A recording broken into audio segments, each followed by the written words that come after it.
জিয়াউর রহমান হত্যার পর মুজাফফর পালিয়ে যান। তাকে ধরিয়ে দেওয়ার জন্য পুরস্কার ঘোষণা করা হয়েছিল। তিনি ভারতে আত্মগোপনে ছিলেন। এক পর্যায়ে তিনি ছদ্মনাম ব্যবহার করে সীমান্ত অতিক্রম করে যাতায়াত করতেন। তার মানে আসা যাওয়া ছিল তার।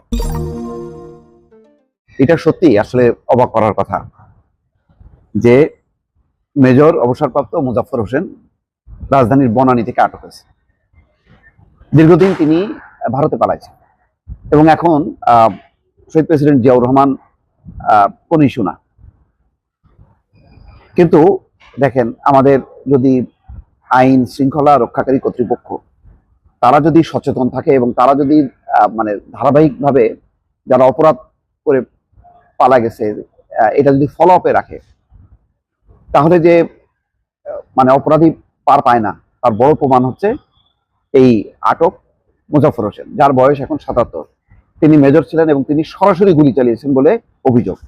তারপরে সম্ভবত তিনি শেষ কর্মকর্তা যিনি পালিয়ে যেতে সক্ষম হন। বাকিরা কেউ অভিযানের সময়, তাদের বিরুদ্ধে অভিযানের সময় কেউ নিহত হয়েছে, কেউ বা পরবর্তীতে সামরিক আদালতে দণ্ডপ্রাপ্ত হয়েছে। তো ডিবি ইতিমধ্যে তাকে আটক করে সেনাবাহিনীর কাছে হস্তান্তর করেছে। ডিএমপি বলছে যে সাবেক রাষ্ট্রপতি জিয়াউর রহমান হত্যাকাণ্ডের পর থেকে মেজর মুজাফফর বিভিন্ন স্থানে আত্মগোপনে ছিলেন। বিশ্বস্ত সোর্স এবং তথ্য প্রযুক্তি বিশ্লেষণ করে গোয়েন্দা বিভাগ তার অবস্থান শনাক্ত করে। এর পরিপ্রেক্ষিতে ডিবি অতিরিক্ত পুলিশ কমিশনার মোহাম্মদ শফিকুল ইসলামের সার্বিক দিক নির্দেশনায় একটা অভিযান চালায়। বুধবার রাত 10টা 10 মিনিটে বনানীর একটি বাসা থেকে তাকে গ্রেপ্তার করে। গ্রেপ্তার শেষে জিজ্ঞাসাবাদে তার পরিচয় নিশ্চিত হওয়ার পর বিষয়টি তাৎক্ষণিকভাবে আর্ম ফোর্সেস ডিভিশনকে অবহিত করা হয়। পরে বৃহস্পতিবার সন্ধ্যা 6টা 10 মিনিটে ঢাকা সেনানিবাসের মিলিটারি পুলিশের একটি দলের কাছে যথাযথ আইনানুগ প্রক্রিয়া অনুসরণ করে তাকে হস্তান্তর করা হয়। খবরটা হলো এই। এখন প্রশ্ন হলো যে ৪৫ বছর পলাতক থাকার পর এই যে গ্রেপ্তার হলো, এটা কেন এবং কোথায় ছিলেন তিনি? এখানে বলা হচ্ছে তিনি লম্বা সময় ভারতে অবস্থান করছেন বিভিন্ন পরিচয়ে।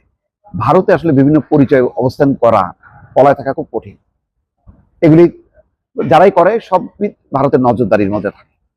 এমনও হইতে পারে যে মেজর মুজাফফরকে হয়তো বাংলাদেশে ঠেলে পাঠিয়ে এবং বাংলাদেশের পুলিশকে অবহিত করে বর্তমান ভারত সরকার একটা সিগন্যাল দিল যে জিয়াউর রহমানের যে খুনি পলাতক তাকে তোমরা ধরো এবং আমরা এই ব্যাপারে সহযোগিতা করলাম।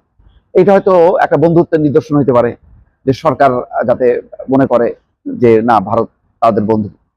এরকম একটা ঘটনা ঘটতে পারে।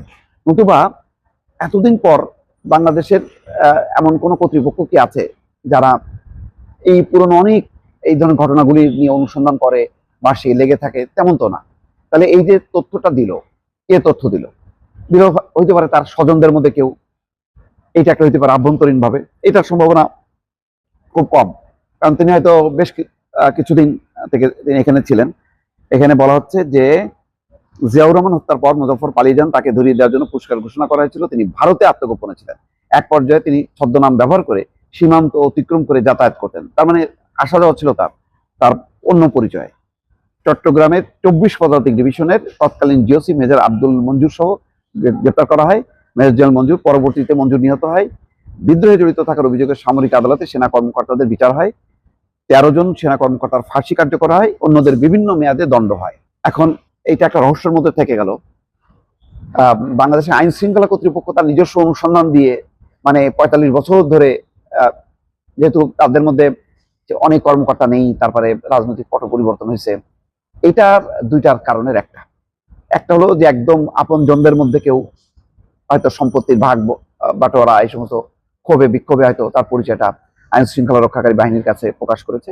আর না হলে ভারত এটা গেম খেলতে পারে, কারণ ভারত যেহেতু হাসিনাকে নিয়ে গেম খেলছে, সুতরাং তাদের একটা ভূমিকা থাকতে পারে। হয়তো জানি না কখনো আসল কারণটা কি। এখন আইন শৃঙ্খলা রক্ষাকারী বাহিনী তো কখনো বলবে না যে তারা মানে অন্য, তারা তাদের ক্রেডিটটাই ডাইন করবে। যাই হোক, এটা একটা রহস্য রয়ে গেল আর কি। কিভাবে মানে ধরা পড়লো, কার সোর্সে, কার সূত্র অনুযায়ী ধরা পড়লো, এটা রহস্য রয়ে গেল দর্শক।